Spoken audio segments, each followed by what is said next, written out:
அடமானத்தில் இருக்கும் தங்க நகையை மீட்டு மார்க்கெட் விலையில் உடனடியாக விற்க சிறந்த வழி பிரைம் கோல்ட் ஹப். தொடர்புக்கு 9845551787. தங்கத்தை மட்டுமல்ல, உங்கள் தன்னம்பிக்கையையும் மீட்டுத் தருகிறோம். ஆச்சி கொழுக்கட்டை மாவு வந்தாச்சு. ஆச்சி கொழுக்கட்டை மாவிற்கு கொழுக்கட்டை அச்சை கேட்டு வாங்குங்கள். தமிழ்நாட்டினுடைய அடுத்த டிஜிபியாக யார் வருவதற்கு வாய்ப்பு இருக்கு? இப்போ நேத்து உச்சநீதிமன்றத்துக்கு போயிருக்க பிரமோத் குமார், அவர் தான் இப்ப இருக்க சீனியர். பட் அவர் அந்த ரேஸ்ல இருக்க முடியாது. காரணம் என்னன்னா, அவர் இப்ப கமிங் செப்டம்பர் 2025 அவர் ரிட்டையர்ட் ஆகுறாரு. ஒரு விதியை விதிக்கிறாங்க. அதுல முக்கியமானது என்னன்னா, மினிமம் அவங்க ரிட்டையர்மெண்ட் காலத்துக்கு 6 month பீரியட் இருக்கும். அதை மீறி இந்த வழக்கு வந்தாலும் பிரமோத் குமார் வர முடியாது. பிரமோத் குமார் கோவையில் நடந்த பாசி ஊழல்ல ஆல்ரெடி சிறை சென்று வந்தவர் என்ற ஒரு தகவல் இருக்கு. அதனால இதெல்லாம் லா அண்ட் ஆர்டர் டிஜிபிக்கு இந்த மாதிரி ஒரு பேக்லாக், அதாவது சஸ்பென்ஷன்ல இருந்திருக்க கூடாது,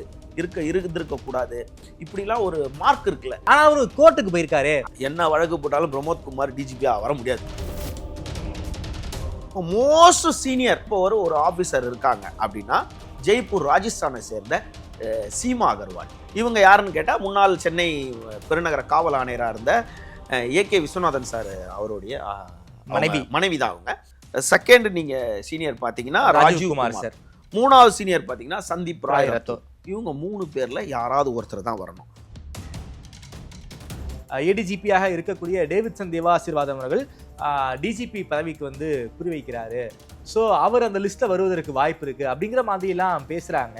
டேவிட்சன் தேவா ஆசீர்வாதம் 95 பேட்ச் தூத்துக்குடி மாவட்டத்தை சேர்ந்தவர். அவர் எப்ப டிஜிபி ஆக போறாருன்னா 2026 பிப்ரவரியில தான் அவர் டிஜிபி ஆகுறாரு. பட் அவரோட ரிட்டையர்ட் 2028 ஜனவரி. இவர் எப்படி இந்த லிஸ்ட்ல வருவாரு? தற்போது சென்னை இப்ப தமிழக காவல்துறை தலைவராக சங்கர்ஜிவால் ரிட்டையர்ட் ஆக போறாரு. ஆனா என்னுடைய நினைவு சரியா இருந்துச்சுன்னா, இந்த 1ஆம் தேதியில இருந்து அவர் கையெழுத்து போட ஆரம்பிச்சு. ஒவ்வொரு காவல்துறை அதிகாரிக்கும், காவல் ஆளுநர்களுக்கும், காவல் முதல்நிலை காவலருக்கும், அதாவது ஹோம்கார்ட்லருக்கும் எல்லாருக்கும் ஒரு பிரச்சனை இருக்கும். எனக்கு நான் என் ஊர் வேற டிஸ்ட்ரிக்ட், நான் இங்க இருக்கேன், என் ஒய்ஃப் அங்க வேலை செய்யறாங்க. கிரீவன்ஸ் எல்லாத்தையுமே 1ஆம் தேதி அவருக்கு எல்லாம் கருணை அடிப்படையில் அத்தனை பேர் லெட்டர் அனுப்பிச்சிருக்கோம். இது எல்லாத்தையும் ஒரே சைன்ல மாற்றக்கூடிய அதிகாரம் காவல்துறை தலைவருக்கு மட்டும். ஓகே,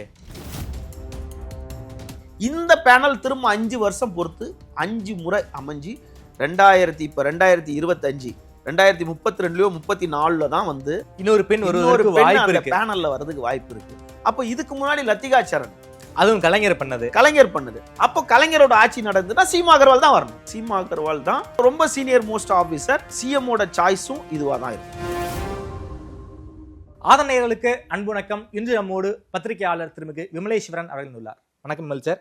வணக்கம் சார். கிரைமை பற்றி நான் உங்ககிட்ட கேட்க போகிறதே கிடையாது. முழுக்க போலீஸ் பற்றி தான் இந்த இன்டர்வியூ என்பது இருக்க போகுது.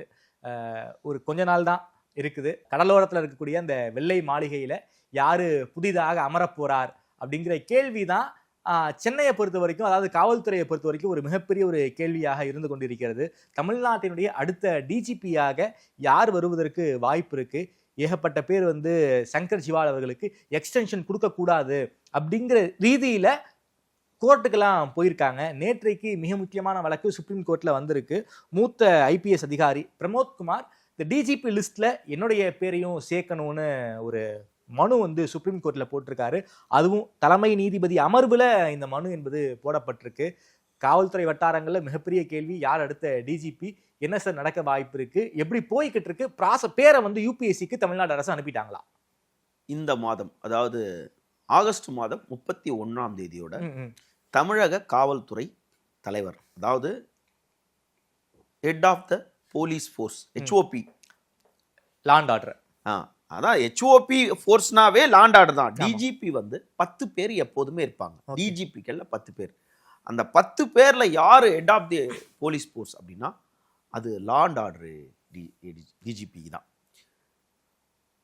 ஹெச்ஓபி 31ஆம் தேதி புதுசாக ஒரு வந்துதான் ஆகணும் அப்படின்னு பார்க்கும்போது, இப்போ நீங்கள் சொல்லும்போது யூபிஎஸ்சி யூனியன் பப்ளிக் சர்வீஸ் கமிஷனில் இவங்க ஒரு மாதம் முன்னாடி ஃபைல்லாம் கொடுக்கணும், ஃபைல் கொடுக்கல, அங்கே பேச்சுவார்த்தை வரல, சிஎம் ஆஃபீஸில் இல்லை, இப்படின்லாம் யார் சொல்லிக்கிட்டு இருக்கா அப்படின்னா, எப்போதும் டிஜிபி மாற்றங்கள் போது ஒவ்வொரு ஊடகத்தினரும் அவர்களுக்கு தெரிந்தவர்கள் தனக்கு தெரிந்தவர்கள் வரட்டும் அப்படின்னு ஒரு விசுவாசத்தின் அடிப்படையில் இவங்க என்னவோ ஒரு ஹோம் செக்ரட்டரி கையெழுத்து போட்டு, அதாவது மினிஸ்ட்ரி ஆஃப் அஃபேர்ஸ் இருக்கு பார்த்தீங்களா, அங்கே வந்து தற்போது உள்ள லா அண்ட் ஆர்டர் டிஜிபி, தற்போது உள்ள ஹோம் செக்ரட்டரி, தற்போது உள்ள சீஃப் செக்ரட்டரி, இவர்கள் மூவருமே வந்து முதல்வரோட ஆலோசனைக்கு பிறகு அவருடைய ஒப்புதலின் அடிப்படையில் இவங்க ஒரு ஃபைலை மூவ் பண்ணி இவங்க 3 பேர் அந்த ஃபைலை வந்து எடுத்துகிட்டு போவாங்க. எங்கே இந்த ஃபைலை வந்து ஒரு மீட்டிங் நடக்கும், யூபிஎஸ்சியில் அங்கே போயிட்டு ஒரு மீட்டிங் நடக்கும். இந்த 3 பேர் கம்பல்சரி போகணும். அது எந்த ஸ்டேட்டில் டிஜிபி மாற்றமாக இருந்தாலும் போகணும். அப்போ வந்து இந்த லா அண்ட் ஆர்டர் டிஜிபி இருக்கார் பார்த்தீங்களா, அவர் வந்து சொல்லுவார், இவங்க வந்தால் நல்லது, இந்த ஆப்ஷனில் இவங்க வந்தால் 2வது நல்லது, இவங்க வந்தால் நல்லாது. அப்போ அந்த ஹோம் டிபார்ட்மெண்ட்டில் என்ன பண்ணுவாங்க, பரிசீலனை பண்ணுவாங்க. இவங்க வந்து 10 டிஜிபி இருக்காங்க, அதில் சீனியாரிட்டி இப்படி இருக்காங்க. இதில் ஒரு முக்கியமான விஷயத்தை ஒரு தெரிஞ்சுக்கணும்னா, இதெல்லாம் 2006க்கு பிறகு தான் 2006க்கு பிறகு தான் காவல்துறை டிஜிபி வந்து மோஸ்ட் சீனியர் டிபார்ட்மெண்ட்ல அவர் தான் சீனியர், அவர் தான் ஹெட் ஆஃப் தி போலீஸ் ஃபோர்ஸ்ல வர முடியும். பட் அவருக்கு அதுக்கு சில நெறிமுறை ரெஸ்ட்ரிக்ஷன்லாம் கொண்டு வந்து கொடுத்துருந்தாங்க. இதெல்லாம் 2006ல் வந்து 7 டைரக்ஷன் கொடுக்குது. அதாவது உத்தரவுகள், ஒரு 7 உத்தரவுகளை வந்து உச்சநீதிமன்றம் பிறப்பிக்குது. அதற்கு முன்னாடிலாம் அப்படி கிடையாது. இந்த 10 டிஜிபியில் சீனியர் ஜூனியர்லாம் கிடையாது, ஜூனியர் கூட வரலாம். இதுக்கு ஒரே ஒரு உதாரணம், 2001 காலத்தில் ஜெயலலிதா முன்னாள் முதல்வர் ஜெயலலிதா அவர்களோட ஆட்சி காலத்தில், என்னுடைய நினைவு சரியா இருந்தால் ரவீந்திரன் ஒருத்தர் அவர் வந்து 2001லே போடுறாங்க இவங்க. அப்போ அவர் சீனியர் கிடையாது, ஜூனியர் தான். அப்போ டிஜிபியில் அவர், ஆனால் அந்த மாதிரி அவரை சஸ்பெண்ட் பண்ணுறாங்க, சஸ்பெண்ட் பண்ணி வேற ஒருத்தரை போடுறாங்க. பட் அப்போது இதுல இருந்து நமக்கு என்ன தெரியுது, அப்போது இந்த சீனியர் ஜூனியர் என்ற நடைமுறை கிடையாது. இந்த 2006க்கு காலகட்டம் கைட்லைன்ஸ் கொடுக்குறாங்க. ஆமா, சுப்ரீம் கோர்ட் கைட்லைன்ஸ் எப்படி வருது, அப்போ வந்து 2006ல் உத்தரப்பிரதேச சார்ந்த மிஸ்டர் பிரகாஷ் சிங் அப்படின்ற ஒரு மூத்த ஐபிஎஸ் அதிகாரி வந்து உச்சநீதிமன்றத்தில் ஒரு வழக்கை தொடர்றாரு. அவர் உத்தரப்பிரதேச சேர்ந்தவர். அவர் வந்து என்ன பண்ணுறாரு, காவல்துறையில் வந்து தலைமை பொறுப்புக்கு வர லா அண்ட் ஆர்டர் டிஜிபி வந்து அவங்களுக்கு ஒரு வகையான வழிமுறைகள் வேணும். அது இல்லாமல் அவங்களால தனியாக அவங்க பதவிக்கு வந்துடுறாங்க, அடுத்த 2 மாதத்துலேயே அவங்க ரிட்டையர்ட் ஆயிடுறாங்க. ஓகே, இப்போ அவங்க மோஸ்ட் சீனியர் அங்கே வராங்க, வந்த உடனே ரிட்டையர்ட் ஆயிடுறாங்க. ரிட்டையர்ட் ஆனால் அவங்களால செய்ய முடியாமல் போயிடுது. அதுக்கு ஒரு கால நீட்டிப்புன்னு ஒன்று தேவைப்படுது. அது வந்து கம்பல்சரி வந்து 2 year term for special officers. அவங்களுக்கு உண்டான அது இன்ஸ்பெக்டர் வரைக்கும் குறிப்பிட்டு 2 ஆண்டுகள் பணிபுரிந்தாதான் அவங்களால ஒரு விஷயத்தை செய்ய முடியும் அப்படின்னு வர்றாரு. அதுல முதல்ல அவர் கொண்டு வருது என்னன்னா, இந்த constitute of state security commission அப்படின்னு சொல்லிட்டு ஒரு பாதுகாப்பு ஆணையத்தை உருவாக்கணும் அப்படி முதல்ல அவர்.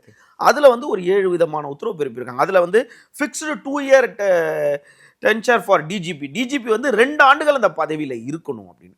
3வது வந்து 2 year term for officers inspector வரைக்கும்.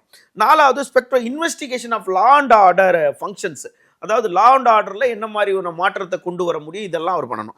5வது பார்த்தா set of police establishment board அப்படின்னா, அதாவது எஸ்டாப்ளிஷ்மெண்ட்னா நீங்கள் நலவாரியம், காவலர் நலவாரியம், அதை கொண்டு வரணும் அப்படின்றது. அதுக்கப்புறம் set of the police complaint authorities and state of district, அதாவது மாநில லெவல்லையும் மாவட்ட லெவல்லையும் நீங்க வந்து பாதுகாப்பு ஆணையத்தை கொண்டு வரணும். அப்புறம் 7வது நபர் நேஷனல் தேசிய பாதுகாப்பு ஆணையத்தையும் சென்ட்ரல் லெவல்ல கொண்டு வரணும் அப்படின்னு சொல்லிட்டு ஒரு 7 விதமான உத்தரவு பிறப்பிக்கும் போது தான் என்ன சொல்றாங்க, டிஜிபி அப்படின்றவர் அந்த மாநிலத்தில் ஒரு 10 டிஜிபியா இருக்காங்கன்னா அதுல மோஸ்ட் சீனியர்ஸ் யார் இருப்பாங்க, அந்த சீனியர் வந்து அந்த DGP law and order DGP போஸ்ட்டுக்கு வராங்க. அந்த போஸ்ட்டுக்கு வராங்கன்னா இன்னைக்கு இந்த போஸ்ட் காலியா இருக்கு, அதாவது 31ஆம் தேதி 8வது மாசம் அந்த போஸ்ட் காலியா ஆகுது, அந்த இடத்துக்கு ஒருத்தர் வரப்போறாரு அப்படின்னா அதற்கு 3 மாதங்களுக்கு முன்னாடியே பேப்பர்ஸ்லாம் ரெடி பண்ண ஆரம்பிச்சிருவாங்க. பட் வந்து அந்த 1 மாதத்துக்கு முன்னாடி டெல்லிக்கு போக வேண்டியது எல்லாமே போயிடும். இங்க எல்லாரும் பார்த்த மாதிரி போகலன்ற மாதிரி, கையெழுத்து ஆகலன்ற மாதிரி, இவங்க என்ன பார்த்த மாதிரி எல்லாரும் கிளப்பிட்டு இருப்பாங்க. ஓகே, அது அப்படிலாம் நடந்துச்சுன்னா இந்த வரைக்கும் ஒரு நாள் வரைக்கும் அப்படி நடந்திருக்காது. பட் இவங்க என்ன பண்றாங்க, ஒரு விதியை விதிக்கிறாங்க. அதுல முக்கியமானது என்னன்னா, மினிமம் அவங்க ரிட்டையர்மெண்ட் காலத்துக்கு 6 மந்த் பீரியட் இருக்கணும். ஓகே, அதாவது ஒரு டிஜிபி ஆகுறாரு அப்படின்னா அவர் ரிட்டையர் ஆகிறதுக்கு முன்னாடி ஒரு 6 மாதம் இருக்கணும். இப்போ உதாரணம், இன்னைக்கு 8ஆம் மாசம் 31ஆம் தேதி டிஜிபி பதவி முடியுது. அப்போ புது டிஜிபி வராரு. அப்போ 8வது மாசம்னா 9, 10, 11, 12, 1, 2 அப்ப பிப்ரவரி மாசம் அதாவது மார்ச் மாசம் வரைக்கும் அவர் ரிட்டையர்ட் ஆகுற மாதிரி இருந்தா மட்டும்தான் அவர் டிஜிபி அவரால டிஜிபியா ஆக முடியும். சரி. இதுதான் டிஜிபி சட்ட நெறிமுறைகள். ஓகே. இதுல இப்போது நம்ம டைரக்டா பாத்துருவோம். இந்த வழக்கு 2006ல வாங்கிட்டு திரும்ப 2016ல என்ன ஆயிடுதுன்னு கேட்டா the இன்சார்ஜ் டிஜிபி இன்சார்ஜ் போடுறாங்க. இன்சார்ஜ் 2014-15 16 காலகட்டத்துல இந்த டி.கே. ராஜேந்திரன் அவர் சார்பில் இருக்கும்போது என்ன பண்றாங்க, இன்சார்ஜ் டிஜிபின்னு போடுறாங்க. அந்த இன்சார்ஜ் டிஜிபி முடிகிற அன்னைக்கு அவர் ரிட்டையர்ட் ஆகிற அன்னைக்கு அவருக்கு வந்து டிஜிபி லா அண்ட் ஆர்டர் போஸ்டிங்கை கொடுத்துறாங்க. ஓகே. அப்போது திரும்பவும் 2016ல திரும்பவும் அந்த பிரகாஷ் சிங் வந்து திரும்பவும் உச்சநீதிமன்றத்தை நாடுறாரு. ஓகே. இதை வந்து இவங்க தவறா கைட் பண்றாங்க. ஓகே. நம்ம தமிழ்நாடு மேற்கோள் காட்டி அவர் போறாரா? அப்போதே அவர் வாங்கின உத்தரவுல முதல்ல 2006ல வாங்கின உத்தரவுல எல்லா ஸ்டேட்டுக்கும் அவங்க அந்த ஒப்புதல் கேட்கறாங்க. மினிஸ்டர் ஆஃப் ஹோம் யூபிஎஸ்சில இருந்து எல்லா ஸ்டேட்டுக்கும் கேட்கறாங்க. அதுல தமிழ்நாட்டுல உடன்படுது, அவங்களோட இதுக்கு கட்டளைக்கு உடன்படுது. ஒரு சில ஸ்டேட் வந்து ஒத்து வரல. அதுல வெஸ்ட் பெங்கால்லாம் இவங்களை ஒத்து வரல. அப்படி இருக்கும்போது என்ன பண்றாங்க, திரும்ப 2016ல டி.கே. ராஜேந்திரன் ரிட்டையர்ட் ஆகிற அன்னைக்கு திரும்ப அவருக்கு அந்த போஸ்டிங் கொடுத்து 2 வருஷம் நீடிப்பாகுது. அப்போது அதாவது டி.கே. ராஜேந்திரன் அவர்கள் வந்து இன்சார்ஜ் டிஜிபி இன்சார்ஜ் போடுறாங்க. ரிட்டையர் ஆகிற அன்னைக்கு டிஜிபியா போட்டு திரும்ப 2 வருஷம் இருந்தாங்கன்னா அப்ப நீதிமன்றத்துல there is a no incharge DGP any ஸ்டேட்லயும் இன்சார்ஜ் டிஜிபி போடக்கூடாது, டிஜிபி தான் இருக்கணும்ட்டாங்க. இதை எதுக்கு இப்ப வலியுறுத்தி சொல்றோம் அப்படின்னா, இப்ப எல்லாம் உருட்டிக்கிட்டு இருக்காங்கல்ல, இவரை இன்சார்ஜ் டிஜிபியா போடுறாங்க, அவரை இன்சார்ஜ் டிஜிபியா போடுறாங்கன்னு. இதுக்கெல்லாம் சட்டத்தில் இடம் இல்லை. இருக்க பிரச்சனையை தவிர கவர்மெண்ட் இந்த மாதிரி சட்ட சிக்கலை வந்து எடுக்கிறதுக்கு ஏன்னு கேட்டா 10 டிஜிபி இருக்காங்க. ஏன்னா டிஜிபிக்கு பஞ்சமா? 10 டிஜிபி இருக்காங்க, 10 டிஜிபி இப்போது ஒவ்வொரு துறையில இருக்காங்க. பட் இவங்கள சீனியர் யாருன்னு பார்க்கும்போது நீங்க 89th பேட்ச்னு பார்த்தா ஒரே ஆள் தான் இருக்காரு. இப்போ நேத்து உச்சநீதிமன்றத்துக்கு போயிருக்க பிரமோத் குமார். ஓகே. அவர் வந்து 89 பேட்ச். அவர் தான் சீனியர். 89 பேட்ச் அவர் தான் இப்ப இருக்க சீனியர். பட் அவர் அந்த ரேஸ்ல இருக்க முடியாது. காரணம் என்னன்னா, அவர் இப்ப கமிங் செப்டம்பர் 2025ல அவர் ரிட்டையர்ட் ஆகுறாரு. அந்த 6 மாசம் இவர் கம்ப்ளீட் பண்ணல. அதாவது இன்னும் 1 மாசம் தான் இருக்கு. 1 மாசம் தான் இருக்கு. அப்போ இவரை விட்டுருங்க. அவர் கிடையாது. சரி. ஆனா அவரு கோர்ட்டுக்கு போயிருக்காரு. கோர்ட்டுக்கு யார் வேணாலும் போலாம். பட் ஜட்ஜ்மெண்ட் வரணும்ல. சரி. கோர்ட்டுக்கு விளக்கம் கேட்பாங்க. கோர்ட்டு நீங்க வந்து தமிழக அரசு விளக்கம் கொடுங்கன்னுவாங்க. தமிழக அரசு அவங்களுக்கும் யூபிஎஸ்சிக்கும் மினிஸ்ட்ரி ஆஃப் அஃபேருக்கும் போட்டிருக்க ஒப்பந்தம் கோர்ட்டுக்கு எப்படி தெரியும்? Okay sir. பிரமோத் குமார் அந்த லிஸ்ட் அடிபட்டு போயிட்டாரு. அடுத்து நீங்க பாத்தீங்கன்னா 90 பேட்ச் மோஸ்ட் சீனியர் இப்போ ஒரு ஆபீசர் இருக்காங்க அப்படின்னா ஜெய்ப்பூர் ராஜஸ்தானை சேர்ந்த சீமா அகர்வால். ஓகே. இவங்க யாருன்னு கேட்டா முன்னாள் சென்னை பெருநகர காவல் ஆணையரா இருந்த ஏ.கே. விஸ்வநாதன் சார் அவருடைய மனைவி தான் இவங்க ராஜஸ்தானை சேர்ந்தவங்க சீமா அகர்வால். இவங்க தான் மோஸ்ட் சீனியர் 90 பேட்ச். ஆமா. இவங்களுக்கு ரிட்டையர்மெண்ட் எப்பன்னா 2026 ஜூன் டைம் கம்ப்ளீட் பண்ணிடுறாங்க. அங்கே 6 மாசம் இருக்கு, இங்க 4 மாசம் இருக்கு, 10 மாசம் இருக்கு அவங்களுக்கு. ரெண்டாவது அதே அவங்க மட்டும் தான் 90 பேட்ச். ஓகே. 89 பேட்ச் பிரமோத் குமாரோ, 90 பேட்ச் பாத்தீங்கன்னா சீமா அகர்வால் தான். அதுக்கப்புறம் 92 பேட்ச். 91ல இல்ல யாரும். 91 யாரு? 92 பேட்ச் பாத்தீங்கன்னா டார்பெங்கா பீகாரை சேர்ந்த ராஜீவ் குமார். ஓகே. அவருக்கு எப்ப ரிட்டையர்மெண்ட்னா 2028 டிசம்பர். அவருக்கு இன்னும் லாங் டைம் இருக்கு. அதுக்கப்புறம் 92 பேட்ச் நியூ டெல்லியை சேர்ந்த சந்தீப் ராய் ரத்தோர், முன்னாள் காவல் ஆணையரா இருந்த சென்னை கமிஷனர். ரத்தோருக்கு வந்து அதே 2028 பிப்ரவரி வரைக்கும் இருக்கு. அவருக்கும் இருக்கு. 2008 பிப்ரவரி வரைக்கும் இருக்கு. இப்ப நீங்க பாத்தீங்கன்னா நீங்க பிரமோத் குமாரை விட்டுட்டு முதல் 3 தர வரிசையில பாத்தீங்கன்னா நீங்க 10 பேர் கொடுத்தாலும் அதுல 3 பேரை தான் யூபிஎஸ்சி செலக்ட் பண்ணி கொடுக்கும். அந்த 3 பேர்ல நீங்க யாராவது ஒருத்தரை போட்டுக்கலாம். அது வந்து பொதுவா வந்து கவர்மெண்ட்டுக்கு யார் ஃபேவரா இருக்காங்கன்னா கவர்மெண்ட் பார்க்கும். சரி. இந்த கவர்மெண்ட் எத்தனை பேர் கொண்ட லிஸ்ட்டை வந்து யூபிஎஸ்சிக்கு அனுப்புவாங்க? 3 பேர் கொண்ட லிஸ்ட் அனுப்புவாங்க. 5 பேர் கொண்ட லிஸ்ட் 10 பேர் அனுப்புவாங்க. அதுல அவங்க 3 பேர் 10 பேர் 1 2 3 4 5 6 10 பேர் அனுப்புவாங்க. 1 2 3ல வந்து ஃபர்ஸ்ட் சீமா அகர்வால் மேடம் வந்துருவாங்க, ராஜீவ் குமார் சார் வந்துருவாரு, அதே போல ரத்தோர் சாரும் வந்துருவாரு. அதுல இன்னும் வந்துறேன். 92 பேட்ச்ல மொத்தம் 4 பேர் இருக்காங்க. சரி. இப்போ 92 இவங்க வந்து 90 பேட்ச். 92ல இருக்கிறவங்க எல்லாரும் டிஜிபி ஆயிட்டாங்களா? ஆமா, எல்லாரும் டிஜிபி. இப்போ நான் சொல்றது எல்லாமே 10 பேர் டிஜிபி தான். 11 பேர் டிஜிபி. பிரமோத் குமாரோட சேர்த்து 11 டிஜிபி நான் சொல்றேன். ஓகேங்களா? இப்போ 10 பேர். அவர் 89 பிரமோத் குமார், 90 வந்து சீமா அகர்வால். அவ்வளவுதான், முடிஞ்சு போச்சு. 92 ராஜீவ் குமார், 92 வந்து சந்தீப் ராய் ரத்தோர், இன்னும் 3வது ஆள் பார்த்தீங்கன்னா நலகொண்டா டிஸ்ட்ரிக்ட் பீகாரை சேர்ந்தவங்க அபய்குமார் சிங். அவருக்கு 2026 ஜனவரி வரைக்கும் இருக்கு. 2026 ஜனவரி. இப்போ 2026 ஜனவரினா கூட 6 மந்த் கிடையாது. அப்போ அவரும் அந்த லிஸ்ட்ல இருக்க மாட்டார். ஓகே. அதுக்கு அடுத்து வாங்க 92 பேட்ச் நெல்லையை சேர்ந்த வன்னிய பெருமாள். அவர் 2027 ஏப்ரல் வரைக்கும் இருக்கு. அவரும் டிஜிபி தான். இப்போ நான் சொன்னது வந்து சீமா அகர்வால் மேடம், சந்தீப் ராய் ரத்தோர், ராஜீவ் குமார், அபய்குமார் சிங்கை விட்டுருங்க, வன்னிய பெருமாள் இருக்கார். அதன் பிறகு பார்த்தீங்கன்னா 93 தான் எல்லாமே. 93 பேட்ச் தான். 93 பேட்ச் பார்த்தீங்கன்னா யூபியை சேர்ந்த சைலேஷ்குமார் யாதவ். அவருக்கு வந்து 2025 ஆகஸ்ட் இந்த மாதம் முடியுது. அவரும் வர முடியாது. அவரும் அந்த பதவிக்கு வர முடியாது. நீங்கள் அதுக்கப்புறம் 93 பார்த்தீங்கன்னா ஒரே ஒரு ஆள் தான், சைலேஷ்குமார் யாதவ். அதுக்கப்புறம் 94க்கு வந்துட வேண்டியதுதான். 94 வந்தீங்கன்னா பஞ்சாபை சேர்ந்த மகேஷ்குமார் அகர்வால். மகேஷ்குமார் அகர்வாலுக்கு 2032 மார்ச் வரைக்கும் இருக்கு, டைம் இருக்கு. அவரும் அந்த லிஸ்ட்ல வருவார். அடுத்து பார்த்தீங்கன்னா 94 பேட்ச் நாகப்பட்டினத்தை சேர்ந்த ஜி வெங்கட்ராமன். அவருக்கு 2028 மே வரைக்கும் இருக்கு. 2028 மே. அப்போ அவரும் அந்த லிஸ்ட்ல வர்றார். இப்போ 6 பேர் ஆயிட்டாங்களா. அதன் பிறகு பார்த்தீங்கன்னா அதே 94 பேட்ச்ல வந்து நாக்பூர் மகாராஷ்டிராவை சேர்ந்தவங்க வினித் தேவ் வங்கடே அப்படின்னு ஒருத்தர் இருக்கார். அவர் பார்த்தீங்கன்னா 2030 மே வரைக்கும் அவருக்கு பொறுப்பு இருக்கு. அவரும் இப்போ டிஜிபி தான். அதற்கப்புறம் இன்னொரு கடைசியா 10வது ஆள் அதாவது ஜெய்ப்பூர் ராஜஸ்தானை சேர்ந்தவர் சஞ்சய் மாத்தூர். அவருக்கு வந்து 2028 மார்ச் வரைக்கும் இருக்கு. இதுதான் லிஸ்ட். இதுதான் யூபிஎஸ்சிக்கு அனுப்புற லிஸ்ட். இதை தவிர வேற எந்த லிஸ்ட்ல வேற யாருமே இருக்க முடியாது. மந்திரத்துல தான் கொண்டு போய் உள்ள யார் பேரையும் வைக்க முடியாது. ஓகே சார், 10 பேர் லிஸ்ட் தமிழ்நாடு அரசு வந்து அனுப்பிச்சிருவாங்க. ஆமா. அதுல இருந்து யூபிஎஸ்சி எத்தனை பேரை செலக்ட் பண்ணி அதுல வந்து 3 பேர். அதுல 3 பேரை நீங்க பாத்தீங்கன்னா இப்ப அந்த 3 பேர்ல பாத்தீங்கன்னா பிரமோத் குமார் இப்ப வழக்குக்கு போயிருக்காரு. பட் அவர் அந்த லிஸ்ட்ல இல்லாதனாலதான் அவர் வழக்குக்கு போயிருக்காரு. என் பேரையும் சேர்க்க சொல்லி போயிருக்காருன்னா அப்ப அவர் பேர் சேர்க்க முடியாது. எந்த சட்டம் இல்ல. அப்படி புரியுதுங்களா? அடுத்து பாத்தீங்கன்னா first senior, most senior Seema Agarwal. Second நீங்க சீனியர் பாத்தீங்கன்னா ராஜீவ் குமார் சார். 3வது சீனியர் பாத்தீங்கன்னா சந்தீப் ராய் ரத்தோர். இவங்க 3 பேர்ல யாராவது ஒருத்தர் தான் வரணும். அப்படி அபய்குமார் வரலன்னா அந்த இடத்துல வன்னிய பெருமாள். இது யாரோ ஒரு இந்த 3 பேர்ல. Okay sir. இப்ப யாரோ ஒருத்தரா டிஜிபியா போட வாய்ப்பு இருக்கு சார். டிஜிபிக்கு என்ன சார் அதிகாரம் இருக்கு? டிஜிபி அதிகாரம் என்ன? அந்த வெள்ளை மாளிகை வெளியே இருந்து பார்க்கும்போது அவ்வளவு பிரம்மாண்டமா இருக்கும். உள்ளுக்குள்ள நீங்க எல்லாம் போயிருப்பீங்க, நான் போனது கிடையாது. அந்த மாளிகைக்கான அதிகாரம் என்ன சார்? அதை பத்தி கொஞ்சம் விரிவா. அதாவது நீங்க காவல்துறை தலைவர் அப்படின்றது வந்து ஒரு பெரிய பெரிய போஸ்டிங். இப்போ நீங்க பாத்தீங்கன்னா இந்த மாசம் 31ஆம் தேதி தற்போது சென்னை இப்ப தமிழக காவல்துறை தலைவராக சங்கர்ஜிவால் ரிட்டையர்ட் ஆக போறாரு. ஆனா என்னுடைய நினைவு சரியா இருந்துச்சுன்னா இந்த 1ஆம் தேதியில இருந்து அவர் கையெழுத்து போட ஆரம்பிச்சிருப்பாரு. ஓகே.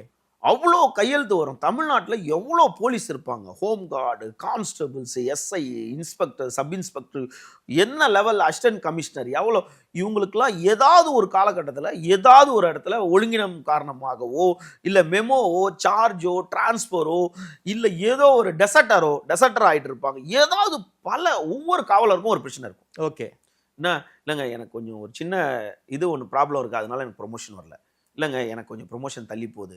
எனக்கு வந்து ஆல்ரெடி பார்த்தீங்கன்னா எனக்கு பழைய சம்பளம் தான் வந்துட்டுருக்கு. எனக்கு 3A இருக்குது, அந்த 3A ரிவோக்ட் ஆகல, 3B ஆகல, மெமோ இதுக்கெல்லாம் பெருசு வந்து ஹோம் டிபார்ட்மெண்ட். ஆனால் எனக்கு டிரான்ஸ்ஃபர் வேணும், என் ஒய்ஃப் அங்கே வேலை பார்க்குறாங்க, இல்லை எனக்கு வந்து ஒரு யூட்ரசல் பிரச்சனை இருக்குது லேடிஸு, என்னால் அந்த லாண்ட் ஆர்டரில் இருக்க முடியாது, என்னால் இதில் தான் இருக்க முடியும் அப்படின்னு சொல்லிட்டு ஒவ்வொரு காவல்துறை அதிகாரிக்கும், காவல் ஆளுநர்களுக்கும், காவல் முதல்நிலை காவலருக்கும், அதாவது ஹோம் கார்டில் இருக்கும், எல்லாருக்கும் ஒரு பிரச்சனை இருக்கும். எனக்கு நான் என் ஊர் வேற டிஸ்ட்ரிக்ட், நான் இங்கே இருக்கேன், என் ஒய்ஃப் அங்கே வேலை செய்கிறாங்க, என் குழந்தைய பார்த்துக்கணும். இது கிரீவன்ஸ் எல்லாத்தையுமே வந்து 1ஆம் தேதி அவருக்கு எல்லாம் கருணை அடிப்படையில் அத்தனை பேரும் லெட்டர் அனுப்பிச்சிருப்பாங்க. ஓகே. இது எல்லாத்தையும் ஒரே சைன்ல மாற்றக்கூடிய அதிகாரம் காவல்துறை தலைவருக்கு மட்டும். ஓகே. 1. 2வது நீங்க நம்ம கண்கூடா பார்த்துக்கிட்டு இருக்கோம்னா எவ்வளோ டெய்லி டிரான்ஸ்ஃபர் லிஸ்டர்ஸ் வருது. நேற்று கூட நிறைய ஏசி ட்ரான்ஸ்ஃபர் வருது, டிஸ்ட்ரிக்ட் டு டிஸ்ட்ரிக்ட் ட்ரான்ஸ்ஃபர் வருது. இப்போ அடுத்து வந்து sub inspector of inspector transfer வருது.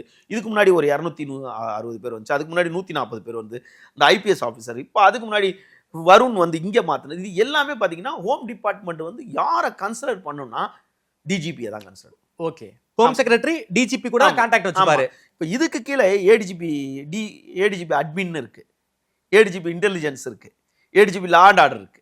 இப்போ ஏடிஜிபி அட்மின்ல இருக்க என்ன பண்ணுவாங்க, டிஜிபி சொல்ற இன்ஸ்ட்ரக்ஷனை அவங்க செய்வாங்க. அப்போ என்ன பண்ணுவாங்க, இந்த லிஸ்ட்லாம் டெல்லிக்கு யூபிஎஸ்சிக்கு போகுது இல்ல, ஆமா, இந்த லிஸ்ட்டை ப்ரிப்பேர் பண்ற ஒர்க்லாம் அவங்க பண்ணுவாங்க. அட்மின் பாப்பாங்க. ஆமா, அட்மின் பார்ப்பாங்க. இப்போ நீங்க உதாரணம் இதுக்கு எடுத்தீங்கன்னா, முன்னாள் தாம்பரம் காவல் ஆணையரா இருந்து ரிட்டையர்ட் ஆனார் ADGP sir, mister Ravi sir. ஆமா, அவர் ஏடிஜிபி அட்மினா இருக்கும்போது, அதுக்கு முன்னாடி இப்ப சங்கர் ஜிவால் வர லிஸ்ட்டை அவர் ஏடிஜிபி அட்மினா இருக்கும்போது அந்த லிஸ்ட்டை ப்ரிப்பேர் பண்ணி நான் அனுப்பியிருக்கேன். ஓகே, ரவி சார் தான் அமைச்சிருக்காரு அந்த லிஸ்ட்டை. அப்போ அந்த ஏடிஜிபி அட்மினா இருக்கவங்க அது ஒர்க் இருக்கும். ரெண்டாவது நீங்க டிஜிபியால டைரக்டா ஒரு விஷயத்தை பார்க்க முடியாது. அப்போ ஏடிஜிபி லா அண்ட் ஆர்டர் அவங்க போய் பார்ப்பாங்க. ஓகே, இல்ல அட்மினை போய் பார்ப்பாங்க. ஆஃபீஸ் கிரவுண்ட்ஸ் இந்த இடத்துல டிரான்ஸ்ஃபர் வேணும், ஆஃபீஸ் லெட்டர் இந்த டிரான்ஸ்ஃபர் வேணும். அதனால அதாவது எல்லாத்துக்கும் மேல ஒரு பெரிய ஒரு பொறுப்பு காவல்துறையில.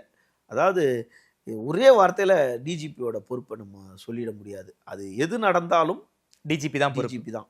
முதல்வருடன் நேரடியா காவல்துறை சம்பந்தமான அனைத்து விஷயங்களும் பேசக்கூடியவர். ஐஜி இன்டெலிஜென்ஸ் கூட இருப்பாங்க. ஐஜி இன்டெலிஜென்ஸ் என்ன தகவல்னு சொல்லுவாங்க. பட் அவங்க யாருக்கு கீழே இருக்காங்க, காவல்துறை தலைவருக்கு கீழே தான் இருக்காங்க. ஓகே, பட் நேரடியா காவல்துறை தலைவர்கிட்ட தான் முதல்வர் காவல்துறை தலைவர்கிட்ட தான் பேச முடியும். என்ன அடுத்து என்ன வருது, இந்த ஆபீசர் மேல என்ன பிரச்சனை, அவங்கள அங்க டிரான்ஸ்ஃபர் பண்ணலாம், அங்க என்ன லா அண்ட் ஆர்டர் இஷ்யூ ஆயிடுச்சு, இந்த கோயில்ல என்ன பிரச்சனை நடக்குது, இங்க மதுரையில என்ன பிரச்சனை நடக்குது, இந்த பக்கம் திருவள்ளூர்ல என்ன பிரச்சனை நடக்குது, இங்க ஏன் அந்த அதிகாரி பேர்ல இப்படி, அனைத்து இதுக்குமே சென்னைக்குள்ள எது நடந்தாலும் நம்ம என்ன பண்றோம், சென்னை பெருநகர காவல் ஆணையர். Okay, commissioner. ஆமா, முன்னாடி சென்னை பெருநகர காவல் ஆணையர் ஐஜி லெவல்ல இருக்கவங்களே காவல் ஆணையரா இருந்தாங்க. எப்போ மெட்ரோபாலிட்டன் சிட்டியா உருவாயிடுச்சு, கிரேட்டர் சென்னையா உருவானதுக்கு பிறகு ஏடிஜிபி தான் கமிஷனர் லெவல்ல, கிரேட்டர் சென்னை இப்ப மதுரை கூட பாத்தீங்கன்னா ஏடிஜிபி அந்த லெவல்ல இருக்கவங்க தான் வராங்க. சென்னைக்குள்ள எது நடந்தாலும் எப்படி கமிஷனர் பொறுப்பு, அதையும் மீறி கமிஷனர் யாரு கேள்வி கேட்பாங்க, டிஜிபி தான் கேள்வி. ஓகே, சென்னை கமிஷனரே டிஜிபிக்கு கட்டுப்பட்டவர் தான் கேட்க முடியும். அப்போ டிஜிபி ஒரு சுருக்கமா அவரோட வேலையை சொல்லிட முடியாது. காவல்துறை சட்டம் ஒழுங்குல ஆரம்பிச்சு நீங்க அனைத்து விஷயமே அவருக்கு கீழே இருக்கு. ஓகே, அதாவது டிஜிபி நினைச்சா காவல்துறைக்குள்ள என்ன வேணுமானாலும் பண்ண முடியும். அதுக்கு முதிர்ச்சியான ஆள் ஹெச்ஓபி டிபார்ட்மெண்ட். ரெண்டாவது அவங்க கடந்து வந்த பாதைகள் இருக்கும். அதாவது இந்த 30 வருஷம் 33 வருஷம் சர்வீஸ்ல அவங்க எங்கெங்கெல்லாம் ஒர்க் பண்ணிட்டு வந்திருக்காங்க. ஓகே, உதாரணத்துக்கு நான் ஒரு சின்ன விஷயம் சொல்லணும் அப்படின்னா, இப்போ சீமா அகர்வால் இருக்காங்க. அவங்க ஃபயர்ல இருந்தாங்க. ஃபயர் அவங்க எல்லா டிபார்ட்மெண்ட்லயும் ஒர்க் பண்ணிட்டு இருக்காங்க. பட் இந்த ஃபயரை நம்ம பின்னோக்கி பார்த்தோம்னா, காவல்துறை தீயணைப்புத்துறையில பல குளறுபடிகள் இருந்துச்சு. பல குளறுபடிகள் இருக்கும். அது இதுன்னு எல்லாம் இருக்கும். லைசென்ஸ்லாம் ஏராளமான அது இல்லாம பில்டிங் நீங்க 3 அடுக்குக்கு மேல 5 அடுக்கெல்லாம் பில்டிங் ஆகணும்னா நீங்க ஃபயர்ல தான் வாங்கி ஆகணும். அது என்ன தியேட்டரா இருந்தாலும், ஏதோ மாலா இருந்தாலும், இதா இருந்தாலும், எதா இருந்தாலும் எல்லா பிரச்சனையும், அதாவது கம்ப்ளீஷன் சர்டிபிகேட்ல இருந்து பல பிரச்சனைகள் இருக்கு. இது எல்லாத்தையுமே எந்த ஒரு சர்ச்சையிலையும் சிக்காதவங்க தான் சீமா அகர்வால். ஓகே, நீங்க காவல், அதாவது பத்திரிகையாளர் சொல்லுவாங்கல்ல, அவர் நம்மளுக்கு தெரிஞ்ச ஐபிஎஸ் சார் தான், இவர் நம்ம தெரிஞ்ச அட்மின் நம்மளுக்கு தான், டிஜிபி நம்மளுக்கு தான், கமிஷனர் நம்மளுக்கு தெரிஞ்சவர், இவரு போலீஸ் எங்க கிட்ட இருக்கு. இல்ல இப்பதான் கமிஷனர்ட்ட பாருங்க, கமிஷனர் எனக்கு ஹாய்னு மெசேஜ் போட்டிருக்காரு. இந்த வேலையெல்லாம் சீமா அகர்வால்கிட்ட நடக்காது. எனக்கு சீமா அகர்வால் மேடம் தெரியும், நான் உங்களை கூட்டு போறேன்னு நடக்காது. ஓகே, ஏன்டா அப்படி ஒரு ஆபீசர்னா பர்ஃபெக்ஷன் ஆபீசர் தான். ஓகே, அதுல மாற்றுக்கிறதே கிடையாது. நீங்க அதனால அவங்க 89, அதாவது அவங்க 90 பேட்ச் அவங்க இருக்கிறாங்க ஃபர்ஸ்ட் டாப் மோஸ்ட். இதுல ஒரு முக்கியமான பியூட்டி பாத்தீங்கன்னா, நீங்க 10 ஆண்டுகள் 15 ஆண்டுகளுக்கு பிறகு திரும்பவும் அந்த பேனல்ல ஒரு பெண் வந்திருக்காங்க. ஓகே, லத்திகாச்சரனுக்கு அப்புறம். ஆமா, ஏற்கனவே பாத்தீங்கன்னா கலைஞர் ஆட்சியில லத்திகாச்சரன். அதன் பிறகு இதுக்கு பிறகு எப்போது அந்த வாய்ப்புகள் அமையும் அப்படின்னு பாத்தீங்கன்னா, என்னுடைய நினைவு சரியா இருந்துச்சுன்னா 95 பேட்ச் ஹைதராபாத்தை சேர்ந்தவங்க பாலநாகதேவின்னு ஒருத்தங்க இருக்காங்க. 95 பேட்ச் இவங்களே 95 பேட்ச் ஒருத்தங்க இருக்காங்க. அவங்க இன்னும் டிஜிபியாகவே ஆகல. அவங்க டிஜிபியா ஆனாங்கன்னா, பட் இவங்களுக்கு 6 மந்த் டைம் இருந்துச்சுன்னா, அவங்க நெக்ஸ்ட் ஒரு 4 to இன்னொரு 3 டிஜிபி 3 சர்க்கிள் முடிஞ்சோன்னா 4வது சர்க்கிள்ல இந்த பாலநாகதேவி அவங்க வரலாம். அதுக்கு நடுவில் அவங்க கேடர் எதுவும் மாறாம இருக்கணும். ஓகே, மத்திய அரசு பணிக்கு எதுக்கோ போகணும். அப்படி இருந்தாங்கன்னா அவங்க அந்த பேனலா. பட் லத்திகா சரணுக்கு பிறகு அந்த பேனல்ல சீமா அகர்வால் வந்து ரொம்ப நாளுக்கு பிறகு ஆட்டோமேட்டிக்கா வந்திருக்கு இந்த பேனல் வந்து திரும்ப. இந்த டிஜிபி தேர்வை பொறுத்த வரைக்கும் பல பத்திரிகையாளர்கள் தங்களுடைய கற்பனைக்கெல்லாம் வந்து ரெக்க கட்டி பறக்க விட்டுருக்காங்க. அதுல ஒரு விஷயம் சார், ஏடிஜிபியாக இருக்கக்கூடிய டேவிட்சன் தேவா ஆசீர்வாதம் அவர்கள் டிஜிபி பதவிக்கு வந்து குறிவைக்கிறாரு.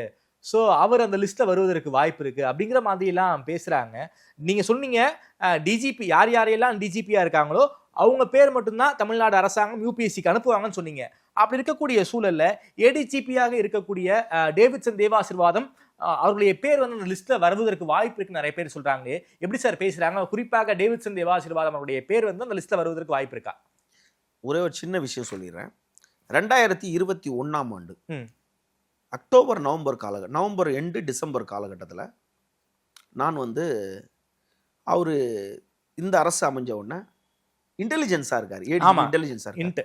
அப்போ டிஜிபி அலுவலகத்துக்கு நாங்கள் ஒரு 6 பேர் போய் அவரை பார்க்க போறோம். அவர் எடுத்த உடனே என்ன எதுக்கு பார்க்க வந்தீங்க அப்படின்னு கேட்டார். அப்போ சொன்னா இல்லைங்கய்யா அந்த மாதிரி கோரிக்கைன்னா உடனே ஒரு பென்சில் எடுத்து நான் கொடுத்த எல்லாத்தையுமே குறிச்சிக்கிட்டாரு, எல்லா டீட்டெயிலுமே குறிச்சிக்கிட்டாரு. குறிச்சிட்டு நான் சொன்னேன், ஐயா சென்னை சிட்டி கமிஷனராக வரப்போறீங்கன்ட்டு எல்லாரும் சொல்றாங்க, அதுக்கு என்னோட முதல் வாழ்த்துக்களை தெரிவிச்சுக்கிறேன். அவர் சொன்னார் நான்லாம் வரமாட்டேன் அப்படின்ட்டார்.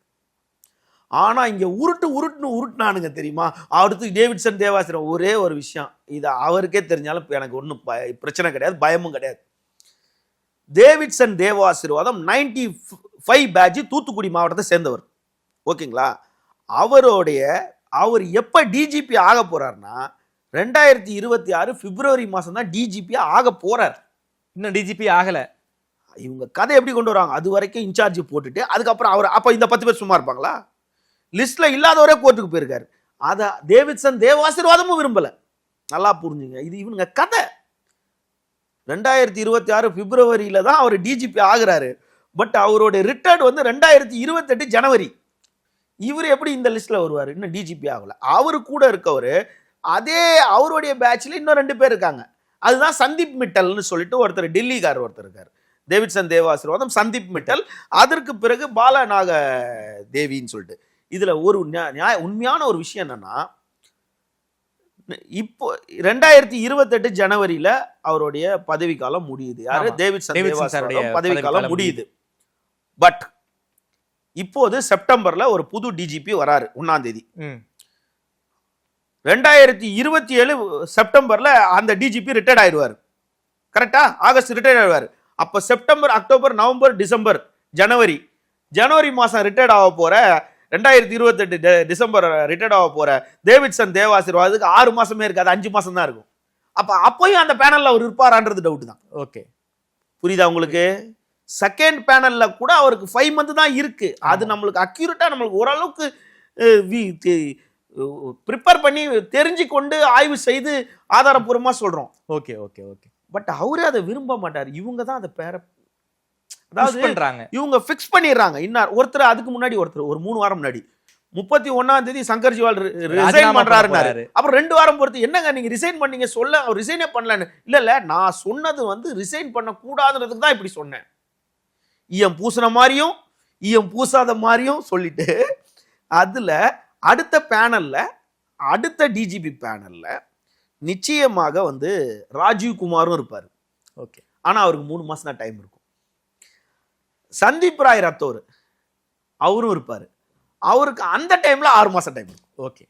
அடுத்த பேனல்ல, அடுத்த டிஜிபி பேனல் நெக்ஸ்ட் 2028ல சந்தீப் ராய் ரத்தோர் இருப்பார். அப்ப அவருக்கு கரெக்டா 6 மந்த் இருக்கும். பட் இங்கதான் வந்து இன்னார் வரணும் இன்னார் வரக்கூடாதுன்றத முடிவு பண்றாங்க. என்னதான் இருந்தாலும் கரெக்ட் ஆபீசர், நாட்டுக்கு நல்லது யார் வந்தா நாட்டுக்கு நல்லது, சர்ச்சை இல்லாம யார் வந்தா இருக்கும், யார் வந்தா அமைதியா இருக்கும், யார் வந்தா செல்வாக்கு முடியாது, யார் வந்தா அதிகார துஷ்பிரயோகம் முடியாது, பவர் சென்டரை யாரு கேட்க மாட்டாங்க. முதல் ஒரு விஷயம் என்னன்னா, லா அண்ட் ஆர்டர்ல நடக்கிற மாதிரி அது லேண்ட் ஆர்டர் அப்படின்னா அரசு கூடையும் அதிகாரிகள் கூடையும் ஒத்துழைக்காதவங்க, அவங்களுக்கு கொஞ்சம் கோஆபரேட் பண்ணாதவங்க லா அண்ட் ஆர்டர்ல இருக்க முடியாது. லா அண்ட் ஆர்டரே இருக்க முடியாது. அதையும் மீறி சீமா அகர்வால் லா அண்ட் ஆர்டர்ல ஒர்க் பண்ணியிருக்காங்க. இப்போ நம்ம சங்கர் ஜிவால் பார்த்தீங்கன்னா அவர் பெருசாக லா அண்ட் ஆர்டர்லாம் எதுவும் ஒர்க் பண்ணதெல்லாம் கிடையாது. அவரும் இப்போதான் கமிஷனர் ரைடிங் வந்துட்டு லா அண்ட் ஆர்டர்ல பெருசாக 15 இயர்ஸாக எதுவும் கிடையாது. சீமா அகர்வால் அந்த இடத்துக்கு வராங்கன்னா ஒரு குட் புக்கில் இருக்கிறாங்க. முதல்வர் அலுவலகம் சீமா அகர்வாலை தான் நியமிப்பாங்க. எப்படி எப்படி ஒரு உறுதிப்படுத்த சொல்றோம்? ஏன் இப்படி சொல்றீங்க? ஏன்டா திமுக ஆட்சிக்கு வந்த உடனே ஒரு மாவட்டத்தை மட்டும் எஸ்பி கலெக்டர் எல்லாமே பெண்கள் உள்ள அதிகாரி மாவட்டமா மாத்திச்சு. புதுக்கோட்டை மாவட்டத்தை. அப்ப பெண்களுக்கு மேயர், நீங்க சென்னை மேயரை பாருங்க, பெண்கள் கொண்டு வந்து, ஓகேங்களா? எவ்வளோ சீனியர் இருக்கும் போது எங்கதான் கொண்டு வந்து ஒருத்தங்க வந்து ஒரு பெண்ணுக்கு வாய்ப்பு கொடுக்கணும்னு கொடுத்தாங்க. ஆமா. அதே மாதிரி இந்த பேனல் திரும்ப 5 வருஷம் பொறுத்து 5 முறை அமைஞ்சு 2025 2032லயோ 34ல தான் வந்து இன்னொரு பெண் வாய்ப்பு இருக்கு, பேனல்ல வர்றதுக்கு வாய்ப்பு இருக்கு. அப்போ இதுக்கு முன்னாடி லத்திகா சரண், அதுவும் கலைஞர் பண்ணது. அப்போ கலைஞரோட ஆட்சி நடந்ததுன்னா சீமா அகர்வால் தான் வரணும். இவங்க இன்னார் வந்தா நம்மளால போய் செல்வாக்கா உள்ள போய் நடுவுல நின்று உட்கார்ந்து பேச முடியாது, இன்ஃப்ளூயன்ஸ் பண்ண முடியாது. அப்படின்றனால ஆளுக்கு உருட்ட ஆரம்பிச்சிட்டாங்க. நாங்க 35 வருஷம் இதுல இருக்கோம், நாங்க போலீஸ் ஸ்டேஷன்லயே இருக்கோம், கமிஷனர் ஆபீஸ்லயே இருக்கோம், எல்லா அதிகாரியும் தெரியும் அப்படின்னா இந்த பேனலை மாற்ற முடியாது. இதுல இன்னொரு விஷயம் சொல்றேன். இப்போ பிரமோத் குமார் நேத்து உச்சநீதிமன்றத்தில் வழக்கு தொடுத்திருக்காரு, தாக்கல் செய்திருக்காரு. தமிழக அரசு வந்து வெள்ளிக்கிழமை பதில் அளிக்க, அநேகமா நாளைக்கு பதில் அளிக்க, நாளை மறுநாள் பதில் அளிக்கணும், இன்னும் 2 நாட்கள் இருக்குல்ல, பதில் அளிக்கணும்னு சொல்லியிருக்காங்க. தமிழக அரசுல இருந்து பதில் அளிப்பாங்க. இது வந்து யூபிஎஸ்சியில் வந்து யூனியன் பப்ளிக் சர்வீஸ் கமிஷன்ல ஆல்ரெடி டிக்ளேர் பண்ணது. ஆல்ரெடி உச்சநீதிமன்றத்தில் ரஞ்சன் கோகாய்ன்ற ஒரு ஜஸ்டிஸ், சுப்ரீம் கோர்ட் ஜஸ்டிஸ் வந்து ஒரு ஜட்ஜ்மெண்ட் கொடுத்துருக்காரு. அந்த ஜட்ஜ்மெண்ட்ல வந்து ஆக்சுவலா பாத்தீங்கன்னா 6 மந்த் பீரியட் இருக்கணும்னு இருக்காங்க. இது மினிஸ்ட்ரி ஆஃப் ஹோம் அஃபேர்ஸ் சம்பந்தப்பட்டது. இதுல இந்த விவகாரத்துல வந்து நீதிமன்றத்தை சமர்ப்பிச்சோம். நீதிமன்றம் என்ன சொல்லும் அப்படின்னா, you please go to ministry of home affairs. ஒரே வார்த்தை முடிஞ்சிருச்சு. இந்த வழக்கு ஒண்ணும் கிடையாது.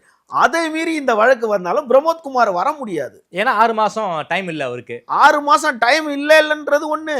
பிரமோத் குமார் வந்து கோவையில நடந்த பாசி ஊழல்ல ஆல்ரெடி சிறை சென்று வந்தவர் என்ற ஒரு தகவல் இருக்கு. சிறை சென்று வந்தவர் தான். ஓகே. அந்த வழக்குல அவர் சர்ச்சையை செக் பண்ணி சிறை சென்று வந்தாருன்றது உறுதியான ஒரு தகவல் இருக்கு. உறுதியான தகவல் தான். அது ஊடகங்கள்ல, நிறைய ஊடகங்கள்ல செய்தியாச்சு.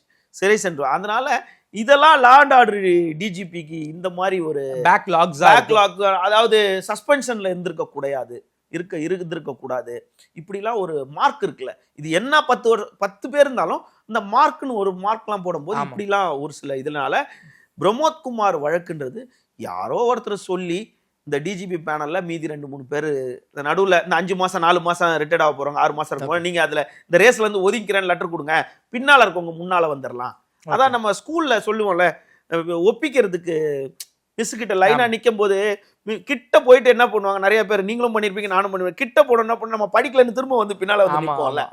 அந்த மாதிரி யாராவது ஒருத்தரை வந்து ரிசிக்னேஷன் லெட்டர் கொடுங்க, நீ அதுல இருந்து அந்த எனக்கு நான் நாட் இன்ட்ரெஸ்ட் லெட்டர் கொடுத்தீங்கன்னா பின்னால் இருக்கவங்க முன்னாடி வந்தாலும் அதுக்கு நீங்க ஒரு வழக்கை போடுங்க. ஓகே. என்ன வழக்கு போட்டாலும் பிரமோத் குமார் டிஜிபியா வர முடியாது. Okay sir. அதே போல ஒரு கியூரியாசிட்டிக்காக கேட்குறேன், சென்னை மாநகர கமிஷனராக இருக்கக்கூடிய அருண் ஐபிஎஸ் சார் டிஜிபி எப்போ வருவார்? அருண் ஐபிஎஸ் சார் வந்து 98 batch Salem. Okay. 98 batch Salem. அவருக்கு வந்து அவர் டிஜிபி ப்ரொமோஷனே வந்து 2029, இன்னும் 3 வருஷம் இருக்கு. 2029 அவர் டிஜிபி ஆக முடியும். 2029 அவர் டிஜிபி ஆனார்னா 2032 ஜூலைல அவர் ரிட்டையர்மெண்ட். அதாவது 29ல வராரு. அப்போ அவர் 27ல இருக்க டிஜிபி வர முடியாது. ஓகே. 29ல ஒரு டிஜிபி வருவாங்க. அப்போ அவர் டிஜிபி இருந்தாருன்னா கூட வர முடியாது. ஆனா அதுக்கப்புறம் அந்த 31ல அவர் ஏன்னா 32ல அவர் ரிட்டையர்ட் ஆகுறாருல, அந்த டைம்ல நிச்சயமா அந்த பேனல்ல திரு அருண் ஐபிஎஸ் இடம் வருவார். அதுல மாற்றுகிறதே கிடையாது. Okay sir. சார் நீங்க சொன்னீங்க சீமா அகர்வால் மேடம் தான் டிஜிபியா வருவதற்கு வாய்ப்பு இருக்கு, ஏன்னா வந்து ஒரு பெண்ணுக்கு வந்து ஒரு முக்கியத்துவம் கொடுக்க வாய்ப்பு இருக்குன்னு சொல்றீங்க. மேடம்க்கு எத்தனை வருஷம் சர்வீஸ் இருக்கு சார்? இப்போ வந்து டிஜிபி ஆயிட்டாங்கன்னா எத்தனை வருஷம் வரைக்கும் சர்வீஸ் இருக்கு அவங்களுக்கு? இப்போ அவங்களுக்கு ஜூன் மாசம் 2026 அவங்க பதவி காலம் முடியுது. ஓகே. இப்போ அவங்க பதவிக்கு வந்துட்டாங்கன்னா 2 வருஷம் இருப்பாங்க. அதுல 2026ல இருந்து நீங்க 1.5 வருஷம் கால்குலேட் பண்ணீங்க. ஓகே.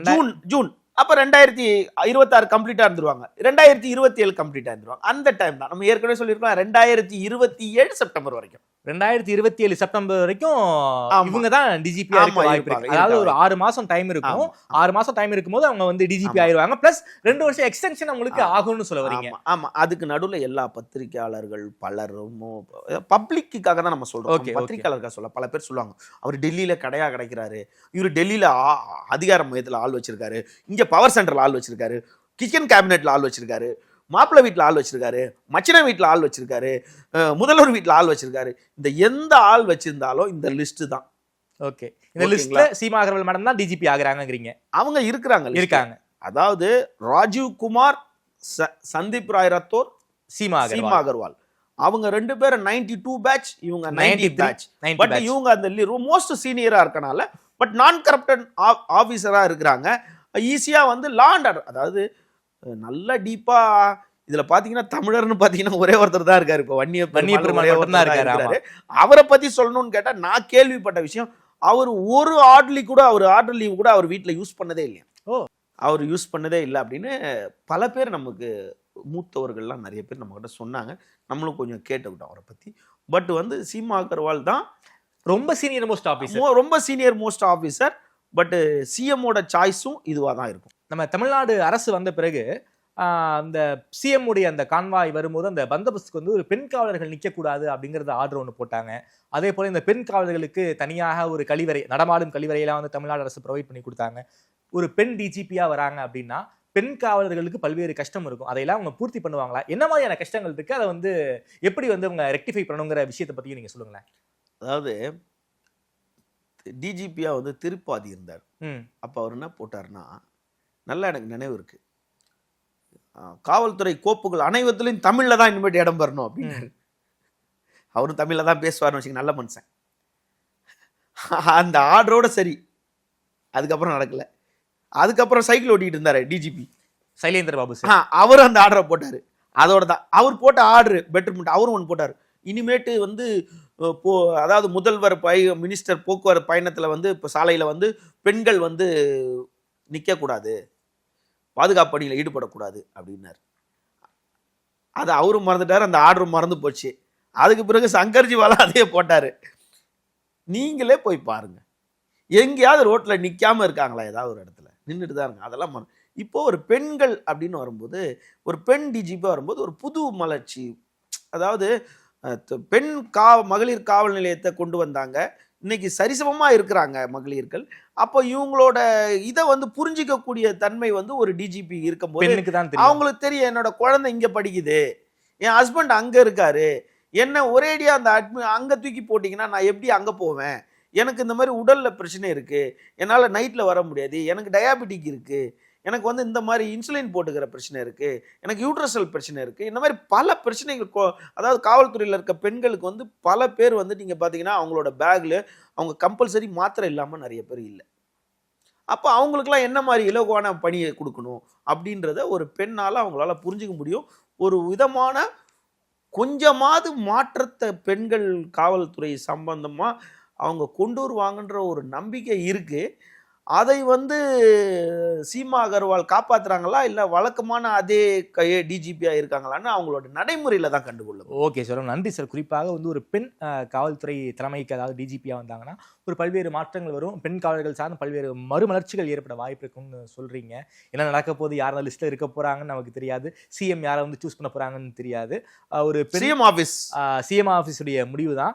ஒருவேளை ஒரு பெண் டிஜிபியா வந்திருந்தாங்க அப்படின்னா தமிழ்நாட்டுடைய சமூக நீதி வரலாற்றில் அது ஒரு மைல்கல். கலைஞர் ஆட்சியில லத்திகா சரண் மேடம் டிஜிபி ஆன மாதிரி ஸ்டாலின் அவருடைய ஆட்சியில ஒரு சீமா அகர்வால் ஒரு பெண் வந்து டிஜிபி ஆனாங்க என்பது அந்த ஆட்சிக்கு அவங்களுடைய மைல்கல் தான். இந்த டிஜிபி தேர்வு முறை பற்றி பல்வேறு விஷயங்களை வந்து ரொம்ப விரிவா பேசியிருக்கீங்க. பலரும் தங்களுடைய கற்பனைகளுக்கு ரெக்கை கட்டி பறக்க விட்டுட்டு இருந்தாங்க. அதையெல்லாம் இல்லை, ஒண்ணுமே இல்லை, சுக்குநூறா உடைச்சிருக்கீங்க.